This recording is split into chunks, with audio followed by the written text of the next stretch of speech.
নমস্কার, আপনারা দেখছেন সংকেত মিডিয়া, সোজা কথা সহজভাবে। ডায়মন্ড হারবার ক্রিমিনাল মুক্ত করতে ও শান্তি ফেরাতে ডায়মন্ড হারবার লোকসভা কেন্দ্রে বিজেপি মনোনীত প্রার্থী ভূমিপুত্র অভিজিৎ দাসকে পদ্মফুল চিহ্নে 1 নম্বর বোতাম টিপে বিপুল ভোটে জয়ী করুন। Stand road, Kakurgachi, MG road, PR Avenue সহ একাধিক জায়গায় গাছ ভেঙে পড়ার খবর পাওয়া যাচ্ছে। এমনকি এলাকাগুলিতেও জল জমার সমস্যা দেখা দিয়েছে। এই মুহূর্তে কর্পোরেশনের তরফ থেকে গাছগুলি সরানোর ব্যবস্থা করা হচ্ছে। তবে আপাতত এই রাস্তাগুলিতে বন্ধ রয়েছে যান চলাচল, যে কারণে এই এলাকার সংলগ্ন রোডগুলিতে সামান্য ট্রাফিক জ্যাম দেখা যাচ্ছে।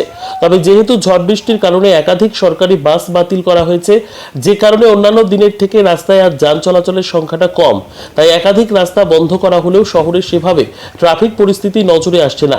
যে রাস্তাগুলি বন্ধ করা হয়েছে সেই রাস্তাগুলিতে যান চলাচল বন্ধ করা হলেও অন্যান্য রাস্তা দিয়ে ঘুরিয়ে দেওয়া হচ্ছে পাবলিক ট্রান্সপোর্টগুলিকে। কোথাও যানজটের সমস্যা হলেও সেই জায়গাগুলো দ্রুত রিকভারি করার চেষ্টা করছে কলকাতা ট্রাফিক পুলিশ। সব জায়গাতেই চলছে কড়া নজরদারি।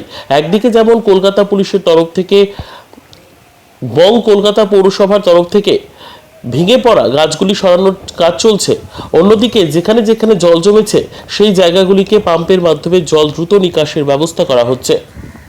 Subscribe our channel. Press the bell icon.